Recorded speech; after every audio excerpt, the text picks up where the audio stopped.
দেশনেত্রী বেগম খালেদা জিয়ার শারীরিক অবস্থা পূর্বে যে অবস্থায় ছিল, অর্থাৎ যেভাবে আমি কয়েকদিন আগেও আপনাদেরকে বলেছিলাম যে ওনার চিকিৎসা মেডিকেল বোর্ড, ওনার মেডিকেল বোর্ড একটি যে সারা বাংলাদেশের কয়েকজন ডাক্তার, ঠিক তা না, আমরা আগেও তাদের নাম বলেছি, আজকেও হয়তো পরে বলে দিব। এখানে বাংলাদেশ, ইউকে এবং ইউনাইটেড স্টেটস অফ আমেরিকার অ্যাজ ওয়েল এস অস্ট্রেলিয়ার চিকিৎসকদের সমন্বয়ে গঠিত একটি মেডিকেল বোর্ড।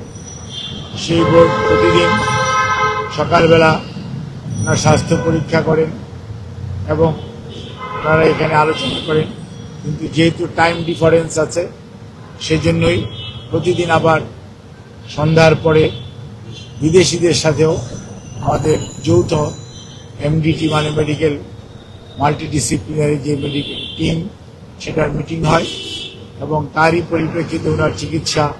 এখানে পরিচালিত হচ্ছে এবং উনি আলহামদুলিল্লাহ এখন পর্যন্ত চিকিৎসকদের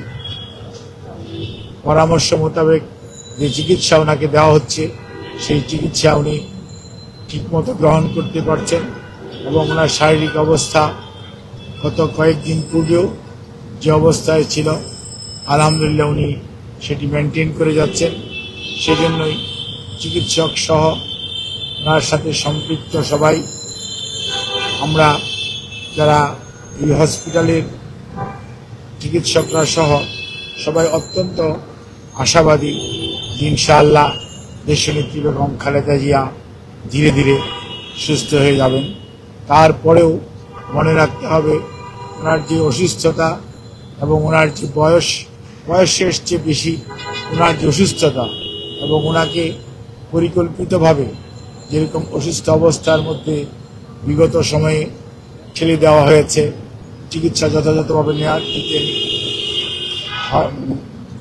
দেওয়া যায়নি অথবা দিতে দেওয়া হয়নি, সেই কারণেই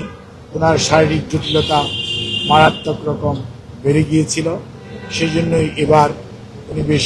কঠিন সময় পার করছেন। কাজেই এই বিষয়ে আমি শুধু আপনাদের এইটুকু অবহিত করতে চাই, দলের ভারপ্রাপ্ত চেয়ারম্যান জনাব তারেক রহমান, ওনার সহধর্মিণী ডক্টর জুবাইদা রহমান সবসময়ই ওনার চিকিৎসার ব্যাপারে সার্বক্ষণিকভাবে তদারকি করছেন এবং ওনার পরিবারের সদস্যদের মধ্যে মরহুম আরাফাত রহমান কোকোর সহধর্মিণী সৈয়দা শামেলা রহমান, ওনার ছোট ভাই শাইম ইস্কান্দার সহ ওনার বড় বোন, ওনারা সবাই পরিবারের সদস্যরা সার্বক্ষণিকভাবে ওনার চিকিৎসার ব্যাপারে খোঁজ নিচ্ছেন এবং ওনার পাশে তো আর থাকা যাচ্ছে না, যেহেতু উনি ক্রিটিক্যাল কেয়ার ইউনিটে আছে, কাজে ওনারা হসপিটালে অথবা হসপিটালের বাইরে অবস্থান করে ওনার চিকিৎসার ব্যাপারে সবসময় খোঁজ নিচ্ছেন। আর দলের মহাসচিব সহ স্থায়ী কমিটির সকল সদস্যরা এবং বাংলাদেশ জাতীয়তাবাদী দলের অগণিত নেতাকর্মী সহ দেশের সকল রাজনৈতিক দল, সর্বোপরি প্রধান উপদেষ্টা সহ অন্তর্বর্তীকালীন সরকারের উপদেষ্টা মণ্ডলী এবং সেই সাথে এই সরকারের বিভিন্ন পর্যায়ের সহযোগিতা আমরা অত্যন্ত শ্রদ্ধার সঙ্গে কৃতজ্ঞতার সঙ্গে স্মরণ করি এবং তারা সার্বক্ষণিকভাবে আমাদের সহযোগিতা দিয়ে যাচ্ছেন এবং সর্বোপরি এই হসপিটালে কর্মরত চিকিৎসক, নার্স এবং বিভিন্ন পর্যায়ের কর্মকর্তারা তাদের সহযোগিতা অব্যাহত রেখেছেন। অন্যদিকে আমি আপনাদের মাধ্যমে আহ্বান জানাতে চাই, এই হাসপাতালে আরও অনেক রোগী চিকিৎসাধীন আছেন, সেই সমস্ত রোগীদের চিকিৎসা যাতে কোনো ব্যাঘাত না ঘটে সেজন্য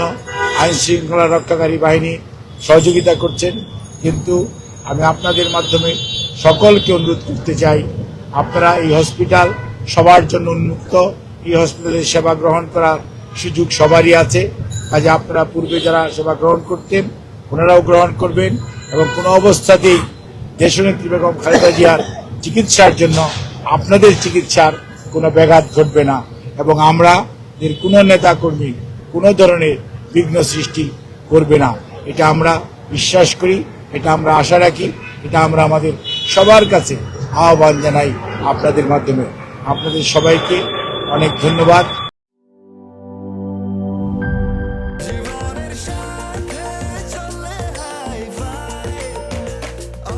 স্বাস্থ্যকর অল টাইম, সব সময় অল টাইম হেলদি লাইফ।